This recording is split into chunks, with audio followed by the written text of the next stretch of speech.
दोनों ये क्या करती है?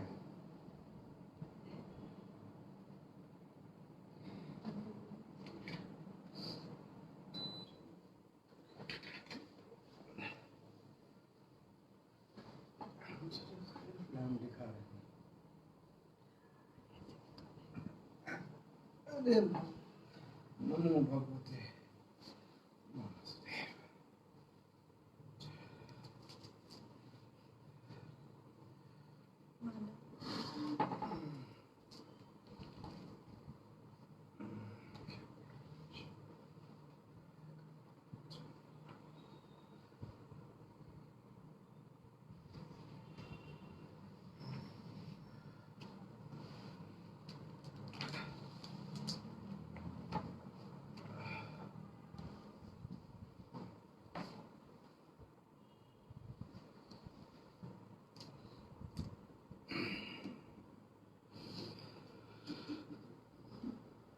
ओम श्री गणेशाय नमः।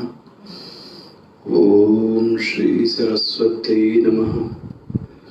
ओम श्री गुरुभ्यो नमः। अज्ञानतिमिरान्धस्य ज्ञानाञ्जनशलाकया चक्षुरुन्मीलितं येन तस्मै श्री गुरवे नमः। तस्मै श्री गुरवे नमः।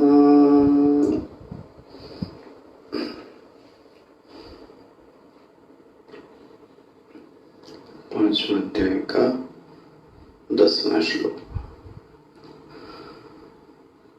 ब्रह्मण्याधाय कर्माणि संगम त्यक्त्वा करोति यः लिप्यते न स पापेन पद्मपत्रमिवाम्भसा कायेन मनसा बुद्ध्या केवलैरिन्द्रियैरपि योगिना कर्म कुर्वन्ति संगम त्यक्त्वात्मशुद्धये युक्त कर्म फलं त्यक्त्वा शान्तिमाप्नोति नैष्ठिकीम् अयुक्त कामकारेण फले सक्तो निबध्यते। फले सक्तो निबध्यते।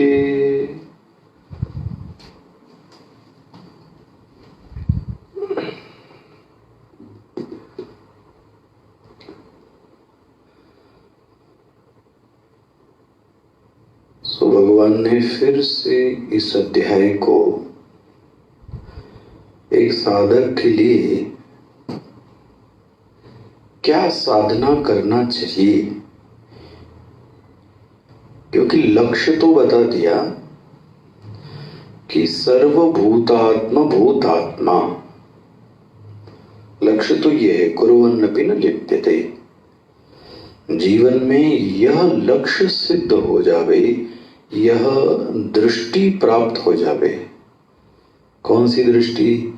कि मैं ही चेतन हूं, मैं ही अधिष्ठान हूं, यह दृष्टि प्राप्त हो जावे। अब मैं अधिष्ठान हूं, मैं चेतन हूं, यह दृष्टि प्राप्त कैसे होए? भगवान फिर से साधना पे लेके आते हैं। वेदांत के सिद्धांतों को न जी पाने का एक बहुत बड़ा कारण है, और इसको गांठ बांध लेना चाहिए, वह है हमारे अंतःकरण की अशुद्धि। कई बार जो ज्ञान है वह बौद्धिक समझ में आता है, बौद्धिक तो दिखता है, लेकिन हमारे जीवन के व्यवहार में यह वह जो शास्त्र की पंक्तियों को हमने पढ़ा है वह अनुभव में नहीं आती है। और ये बहुत बड़ी कठिनाई है। हम जैसे साधकों की तो विशेष कठिनाई हुई। क्या कारण है समझ में नहीं आता। उसका एक ही कारण है, हमारा अंतःकरण का दूषित होना। इसको गांठ बांध लेना चाहिए। ज्ञान न समझ पाने का कारण है अंतःकरण का अशुद्ध होना। अच्छा, कभी कभी सोचते हैं अंतःकरण को कौन सी चीजें अशुद्ध कर रही भाई? अंतःकरण को अशुद्ध करने वाली चीजें क्या हैं? तो मुझे ऐसा संज्ञान में आता है दो चीजें हैं जो अंतःकरण को अशुद्ध कर रही हैं।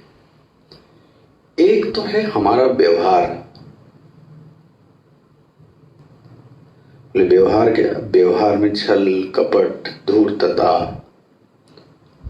तो एक तो स्पष्ट दिखता है, हमारा जितना ज्यादा व्यवहार होता है, ये भी कह लें, उतना ही व्यक्ति बहिर्मुखी बनता है। दूसरा, और उसके अंदर दोष ज्यादा आते हैं। तो बोले क्या करें? यदि साधना करनी है तो यह तो नहीं कहा जा सकता कि व्यवहार शून्य हो जाए, लेकिन जितना कम से कम व्यवहार कर सके उतना अच्छा है। तो एक तो पहला हो गया व्यवहार। दूसरा जो एक आयाम दिखता है वो है हमारे मन की स्थिति। क्रिया तो कुछ नहीं कर रहे हैं, भाई बंद कमरे में हैं आप, कोई मिलने वाला नहीं है, तो व्यवहार तो शून्य है बाहर का, लेकिन जो चित्त का व्यवहार चल रहा है, चित्त का व्यापार चल रहा है, वह तो दूषित है। अब इसके भी कभी कभी गहराई में जानने पर समझ में आता है, हो सकता है पूर्व जन्म के संस्कार कभी कभी जागृत हो जाते हैं। अब क्या करेंगे उनके लिए? तो कई कारण हैं। जहां जहां आपको लगता है वहां वहां मुझे लगता है सील करना चाहिए, टेप लगाना चाहिए, ये देखना चाहिए कि ये हमारा अशुद्धि का कारण है। तो ये साधक भी सर्वभूतात्म भूतात्मा कुर्वन्नपि न लिप्यते, यह जो श्लोक आगे भी आएगा, इसको न जी पाने का एक बहुत बड़ा कारण है अंतःकरण का अशुद्ध होना। भगवान बोलते हैं चलो इसी अंतःकरण को शुद्ध करने का एक बहुत बड़ी साधना है, उसको बोलते हैं कर्म योग। साधारणतः हम लोग जो कर्म योग पढ़ते हैं, भगवान को सब करने के बाद माफी मांग लो। भगवत गीता बड़ा अच्छा इसका उपदेश करती है। देखिए क्या श्लोक है, ब्रह्मणि आधाय कर्माणि। मिल गया? एक तो जो जीवन के कर्म हो ब्रह्मणि आधाय, ब्रह्मणि मतलब कल मैं कह रहा था ईष्टे ईश्वरे भगवत तत्वे, जो आपका इष्ट है, जो आपका ईश्वर है, उसके लिए किया है। तो यहां ध्यान रखना, ब्रह्म शब्द जो आया है वो किसके लिए आया है? इष्ट के लिए आया है। तो हमारे स्वामी जी ने इसका एक बहुत बड़ा कभी एक पंक्ति कही थी, मुझे याद है, जो भी कर्म करने चले, कर्म करने के बाद नहीं, जब भी कर्म करने चले तो पहले ईश्वर से क्या ले लें? इजाजत ले लें। वो शब्द यूज करते थे, एनओसी ले लो। विद्यालय बनाना है, आश्रम बनाना है, प्लेग्राउंड बनाना है, मकान बनाना है, तो गवर्नमेंट से हम लोग पहले क्या लेते हैं? एनओसी, कि इस गवर्नमेंट को किसी प्रकार की कोई दिक्कत नहीं है, नो ऑब्जेक्शन सर्टिफिकेट। तो स्वामी जी ऐसा कहते हैं कि साधक को भी भगवान से एनओसी प्राप्त कर लेना चाहिए। अच्छा देखो, इनको गाली देनी है, एनओसी लेके आओ, एनओसी लेके आओ भगवान से, एनओसी मिलेगी। क्रोध करना है, हिंसा करनी है, मारना है किसी को, हाँ मारो, वेरी गुड, बहुत सुंदर, लेकिन थोड़ा सा जाके पहले एनओसी ले आओ। किससे? गवर्नमेंट से नहीं, ईश्वर से। वो स्वीकृति दे देगा। अरे जहां आवश्यकता है वहां स्वीकृति देता है। भगवान ने तो युद्ध किया ही ना, हमारे यहाँ तो राम ने भी युद्ध किया है, रावण को मारा, कृष्ण ने कंस को मारा, न जाने कितने दुष्टों को मारा। प्रश्न है वह अंतर्यामी आपको एनओसी देता है या नहीं। इस बात को एक पंक्ति में अर्धाली में क्या कहा गया? ब्रह्मणि आधाय कर्माणि। आधाय मतलब रखना, आधान होता है ना, आधाय, आधाय मतलब रख के। तो उस ईश्वर को कर्म में रख के, अरे देखो भैया, आधी समस्या तो दूर हो जाएगी। क्रोध करना है, पूछ लो उससे। हिंसा करनी है, पूछ लो उससे।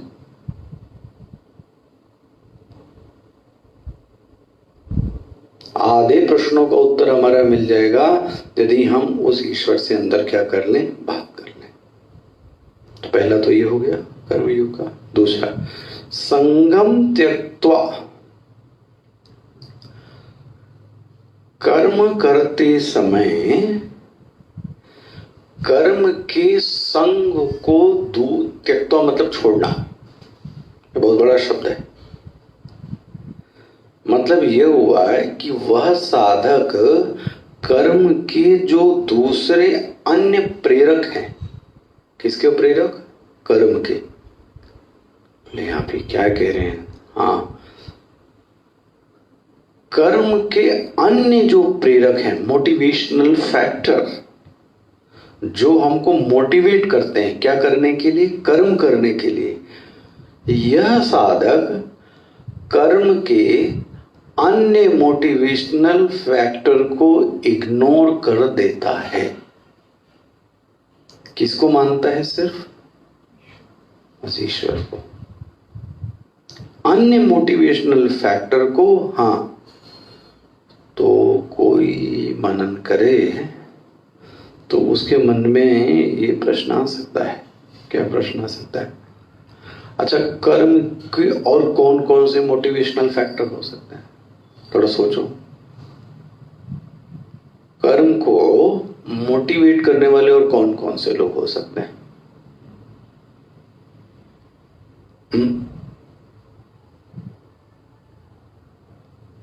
बताओ भाई। कर्म को मोटिवेट, एक तो मोटिवेशनल फैक्टर जो दिखाई देती है वो स्पष्ट है, हमारी कामना,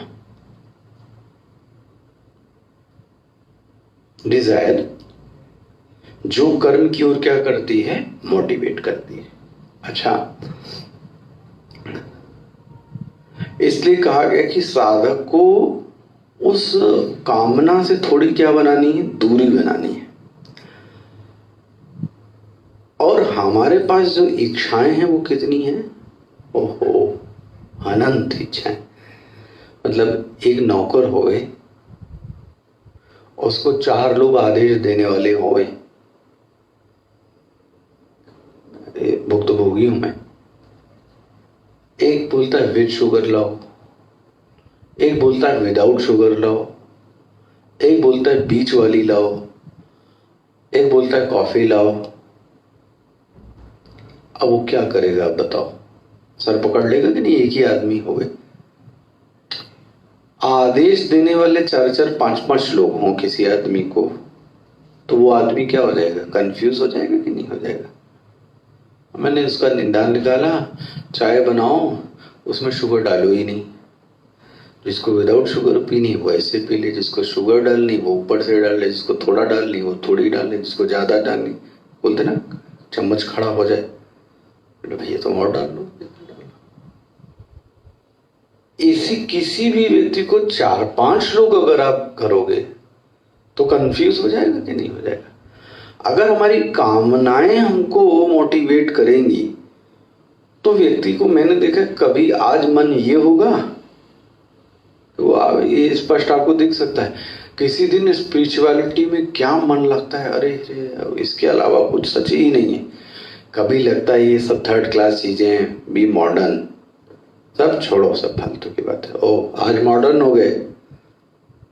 तीसरे दिन लगता है कि बीच का रास्ता चुनना चाहिए, थोड़ा सा रहना भी चाहिए, थोड़ा सा अच्छा चलो आज ये भी हो जाओ। चौथे दिन डिप्रेशन ही आ गया, कुछ नहीं करना है, सोना ही, सिर्फ अंधेरे में रहना है।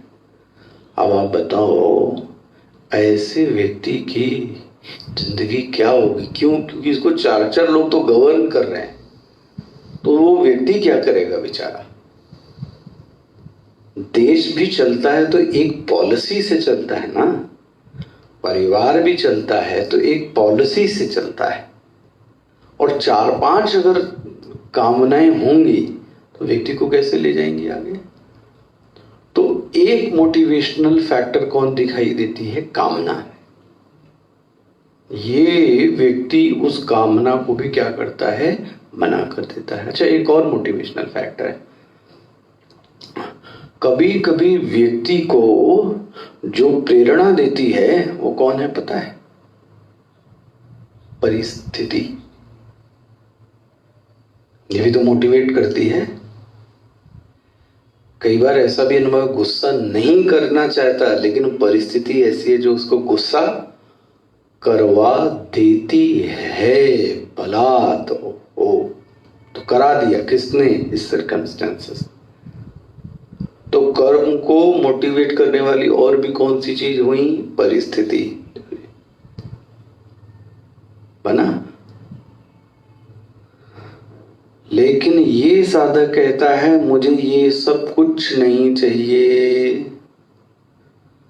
कर्म फलम संगम त्यक्त्वा ब्रह्मणि आदाय कर्माणि, और सह योग युक्तः, जो ऐसा करता है इन कर्मों के फलों के संगों को क्या करता है? जो छोड़ देता है, उसी को भगवान क्या बोलते हैं? योग युक्त। स्पष्ट हो रहा है? अच्छा, इस योग युक्त का फल क्या मिलता है? अंतःकरण तो शुद्ध हुआ ही, और क्या फल मिल गया? कुर्वन्नपि न लिप्यते। 7वें श्लोक में जैसे आया था वैसे ही 10वें श्लोक के अंत में भी आया है। क्या है? लिप्यते न स पापेन पद्म पत्रमिवाम्भसा। मिल गया ये। वह किसी से लिप्त नहीं होता। देखो जी, किससे नहीं लिप्त होता? ना तो पुण्य से लिप्त होता है, ना तो पाप से। न इसमें क्या लिखा गया है? पुण्येन, ना तो पापेन न तो पुण्येन। भाई दोनों ही प्रकार बंधनी है। पुण्य भी क्या है? बंधन, और पाप भी क्या है? बंधन। लिप्यते न स पापेन, वो किसी प्रकार के बंधन से लिप्त नहीं होता है। क्या? लिप्यते न स पाप। तो क्या कहें? और भगवान ने इसका उदाहरण दिया, बहुत सुंदर उदाहरण दिया। पद्म पत्र इव अंबसा, जैसे जो कमल निकला, वो कहां से निकला? जो कमल निकला वो कहां से निकला? जल में। लेकिन आपको कभी दिखता है कि कमल अंदर से बड़ा गीला होए? क्योंकि जल और कमल के बीच में एक क्या आ जाती है? लेयर, जो कि जल को ऊपर आने नहीं देती। तो जो जल का प्रभाव है वह कमल पर नहीं पड़ता। इसी तरह से साधक को यहां ऐसा कर्म करना चाहिए कि कर्म का जो साइड इफेक्ट है वो ना लगे। वाह, वो क्या है पता है? अगर हम अकर्ता बनकर कर्म करें, अकर्ता मतलब यह भावना ही ना होवे। कौन सी भावना? मैं करता हूं, तो साइड इफेक्ट आएगा। अच्छा, अगर हम कर्म कर्ता बनकर करते हैं तो साइड इफेक्ट क्या आएगा? तो कर्म किया तो क्रेडिट भी मिलना चाहिए, मेरा नाम सबके सामने लेना चाहिए, मुझे माला पहनानी चाहिए, मेरा नाम पेपर में आना चाहिए। जब तक मैं ना करूं ये काम नहीं हो सकता। ये सब क्या हो गया? Side effect. हम किस भाव से कर रहे हैं? अकर्ता भाव से। तो कोई साइड इफेक्ट आएगा? सोच के देखो। लिप्यते न स पापेन, मिल रहा है ये श्लोक आपको?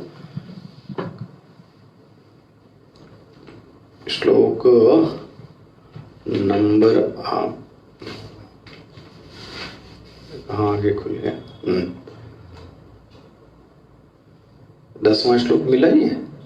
ब्रह्मण्याधाय कर्माणि संगम त्यक्त्वा करोति यः लिप्यते न स पापेन। ना पापेन का मतलब न पुण्य से न पाप से। कैसे? जैसे जल में कमल। स्पष्ट हो गया ना उदाहरण? ये तभी हो सकता है जब व्यक्ति क्या बन के कर्म करे? अकर्ता बन के। और अकर्ता तभी बन सकता है जब वह देखे कि ये कर्म कराने का जो शक्ति है वो कौन दे रहा है? वो तो मैंने कहाँ किया? हनुमान जी का दृष्टांत याद कर लीजिए। आग मैंने लगाई थी क्या? हवा आपने बहाई, उन्होंने आके लगाई। विचार भी मैंने नहीं दिया, ये विचार भी उन्होंने दिया। घी तेल की भी उपलब्धि किसने की? उन्होंने। मैंने क्या किया था? बात तो सही है। कई बार हम लोगों को और आपको भी तो ये अनुभव होता है, हम तो निमित्त बन गए और वो कार्य भगवान ने हमसे अपने आप क्या कर लिया? करवा लिया। निमित्त जरूर बनाया हमको बस।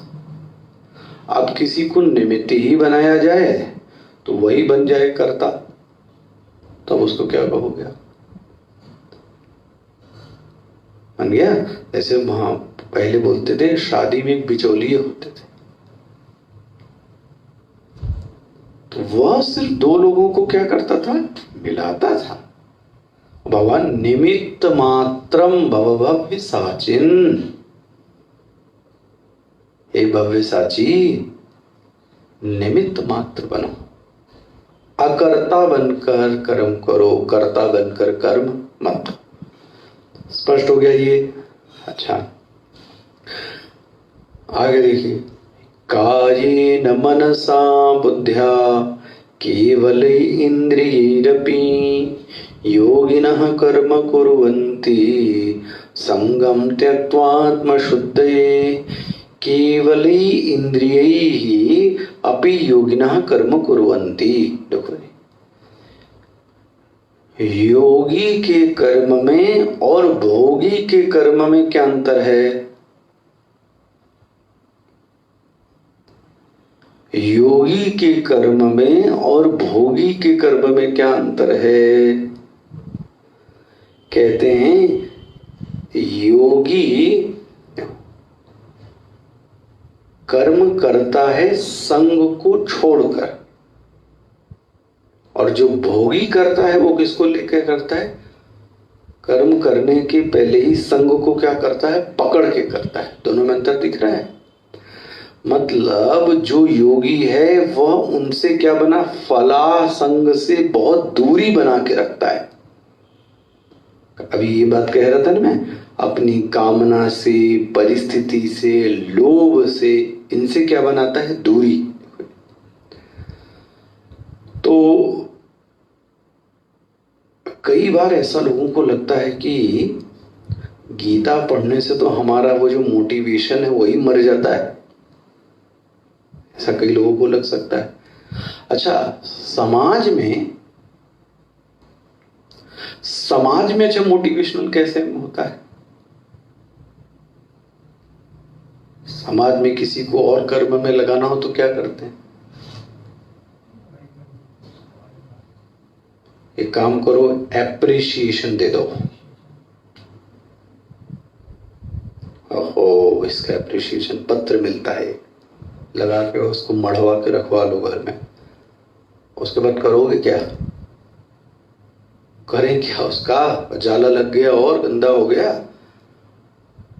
तो देखो, समाज में एप्रिसिएशन वो मोटिवेशनल फैक्टर है। और बता दें, समाज में और क्या होगा? रिकॉग्नाइजेशन, पहचान। वो व्यक्ति मोटिवेट होता है। यही तो है, समाज में तो यही सब है।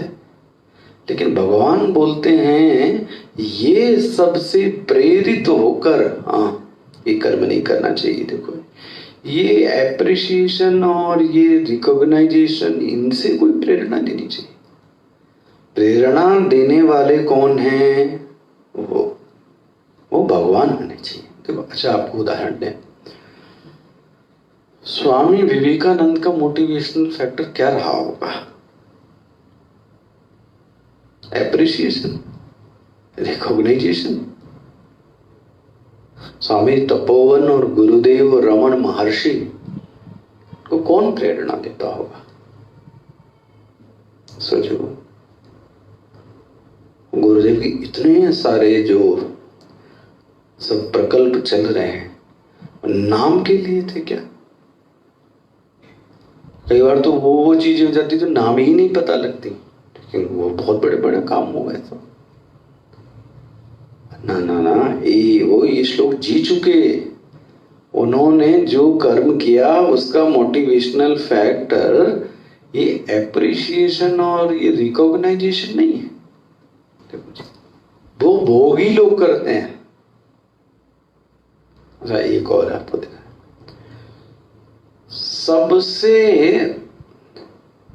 सबसे चर्चित जो ग्रंथ है वो कौन सा है? तो सबको याद रहता है, सब लोग कोट करते हैं, वो है रामचरितमानस। किसने लिखा? तुलसीदास जी ने। तुलसीदास जी को किस बात ने मोटिवेट किया कि आप लिखो?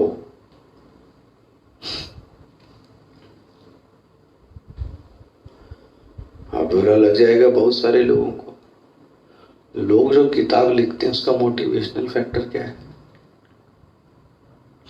लोग जाने, पहचाने। बिकती तो है ही नहीं, तो वो मुफ्त में ही दे दे के सबको साइन कर करके, तो बिकी तो है नहीं ना। कोई पढ़ना, हमारे जैसा तो आदमी नहीं पढ़ता है। ये जो मिल गया है साहित्य शंकराचार्य जी का, यही काफी। अब कोई अन्य किताब की आवश्यकता नहीं। क्या करेंगे? तुलसीदास जी से पूछा गया आपका प्रेरक कौन है, तो क्या बोलते हैं?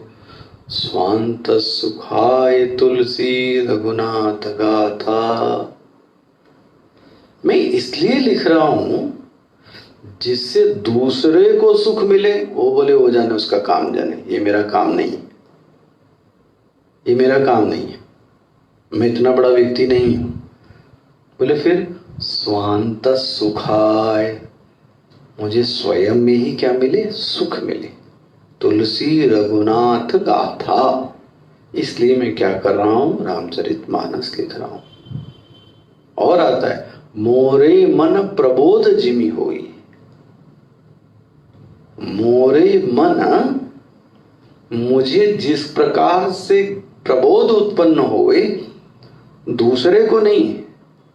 भाई कई बार पढ़ने और पढ़ाने से स्वयं को ही स्वयं का ज्ञान प्राप्त होता है। तो मोरे मन प्रबोध, मैं अपने आप को प्रबोध करने के लिए कर रहा हूं। निज गिरा पावन करन कारण तुलसी जस, अपनी वाणी को पवित्र करने के लिए मैं ये बोल रहा हूं। देखो ये है मोटिवेशनल फैक्टर। हम लोग किसको समझते हैं? वही एप्रिसिएशन, वही रिकॉग्नाइजेशन। तुलसीदास जी क्या बोलते हैं? ना ना ना, ये जो बड़े बड़े महापुरुष रहे, ये बड़े बड़े इनका क्या रहा मोटिवेशनल फैक्टर? कुछ नहीं, सिर्फ भगवान की प्रेरणा। और उसको ही हमको ध्यान में रखना चाहिए। देखो ये भी आपको स्पष्ट कहूं, अपने मैं ये सोचूं कि मैं ये प्रवचन करके लोगों के बीच में प्रसिद्ध हो जाऊं, तो आप ध्यान रख लेना आपके मोटिव में खराबी है। ओहो, ये वक्ताओं को भी ध्यान रखना है। हम प्रसिद्ध हो जाएं, हमको लोग ज्यादा सुने, चेले चपाटे, अरे ना ना बाप, यह जरूर हो इसी बहाने हमें पठन पाठन का क्या मिल जाए, ये मौका मिल जाए। कुछ भाई आप आधे घंटे अगर ठीक से सुने तो मुझे लगता है कि विचार चिंतन मनन के लिए डोज क्या हो जाती है, दिमाग को मिल जाती है। आदमी 12-15 घंटे दिमाग में सोच सकता है। हम यही इसका उद्देश्य ही है। इसलिए जो ये बात कहना चाहता हूं मैं, योगी के कर्म में और भोगी के अंतर में यह है, योगी कर्म कुर्वन्ति, कैसे? संगम त्यक्त्वा आत्मशुद्धये। ये देखो, आत्मशुद्धये, आत्मशुद्धये मतलब आत्मा की शुद्धि नहीं होती, आत्मा तो शुद्ध ही है। आत्मशुद्ध है मतलब अपने अंतःकरण को शुद्ध करने के लिए, अपने अंतःकरण को शुद्ध करने के लिए। अच्छा, योगिनः कर्म कुर्वन्ति संगम त्यक्त्वा, काम तो वो मन से भी करता है, बुद्धि से भी करता है, शरीर से भी करता है। कायेन मनसा, शरीर से भी करता है, मन से भी करता है, बुद्धि से भी कर सकता है। और काम तुमसे ज्यादा ही करता हो, ये भी हो सकता है। बस अंतर ये है, फलम त्यक्त्वा। किसी मोटिवेशनल फैक्टर को वो अपने अंदर नहीं रखता, संग को नहीं रखना। तो गृहस्थ जीवन में भी हम लोगों को सीख लेनी है आपको। उसके बदले में यदि कुछ हम चाहते हैं, कोई चाहत है, ये गलत है। आप तो अपने कर्तव्य का पालन करो। ये बार बार हमको देखना चाहिए, क्यों अपेक्षा रखी जाए इतनी? हाँ, हम इसलिए कर रहे हैं जिससे हमारा मन क्या हो जाए, शुद्ध हो जाए। तो ये याद रखनी है व्यवहार में ये चीजें। कर्म करने का जो उद्देश्य होना चाहिए, वह उद्देश्य सिर्फ एक होना चाहिए, एक तो कर्तव्य का निर्वाहन हो जावे, हो गया। दूसरा, हमारा अंतःकरण क्या हो जाए, शुद्ध हो जाए, जीवन में निर्मलता आ जावे। तो अब बन गई ना बात। देखो, तो जीवन में व्यवहार का, जीवन में कर्म का उद्देश्य क्या होना चाहिए, ये अंडरलाइन कर ले। आत्मशुद्धये, मेरा मन क्या होना चाहिए, शुद्ध होना चाहिए। वो करो, इसलिए कर रहा हूं, ना कि तुम्हारे ईगो के लिए, ना कि यश के लिए, ना कि प्रसिद्धि के लिए, ना कि कामना के लिए। मेरा मन प्रसन्न है। अच्छा, एक और आप आगे, अगर मेरा मन शुद्ध हो गया, ठीक है, मन शुद्ध हो गया तो भगवान आगे बोलते हैं, अगर मन शुद्ध हो गया तो तुमको शांति की प्राप्ति हो जाएगी। ले, एक फल मिल गया। शुद्ध मन में ही शांति आती है। कहा गया, युक्तः कर्म फलम त्यक्त्वा शांति माप्नोति। क्या प्राप्त कर लेता है वो? शांति। कौन? कर्म फलम त्यक्त्वा, जिसने कर्म के फल को क्या कर दिया? छोड़ा। वही वेद को, शांति अलग हुई। तो शांति तो परिणाम में आई। किसके परिणाम में आई? कर्म के। कैसे कर्म किया? फलम त्यक्त्वा। जो ऐसे करके रहेगा उसका जो चित्त है वो कैसा रहेगा? शांत रहेगा। नहीं होता तो हम रात में सोचेंगे, क्या सोचेंगे? उसने मुझे माला तो नहीं पहनाई, उसने मेरा नाम भी नहीं लिया, उसने मुझे सबके सामने बोला भी नहीं। देखो अब ये शांति को भंग कर रहा है कि नहीं कर रहा है? यही तो शांति को भंग कर रहा है। तो चित्त शांत तब हो सकता है जब मन शुद्ध हो गए। और मन शुद्ध कब होगा? जब हम कर्म में उसके अदर्स मोटिवेशनल फैक्टर को क्या कर दें? छोड़ दें। किसको पकड़े? ब्रह्मणि आधाय भगवान को। ओम पूर्णमदः पूर्णमिदं पूर्णात् पूर्णमुदच्यते पूर्णस्य पूर्णमादाय पूर्णमेवावशिष्यते। ओम शांति शांति शांति। हरि ओम। श्री गुरुभ्यो नमः। हरि ओम।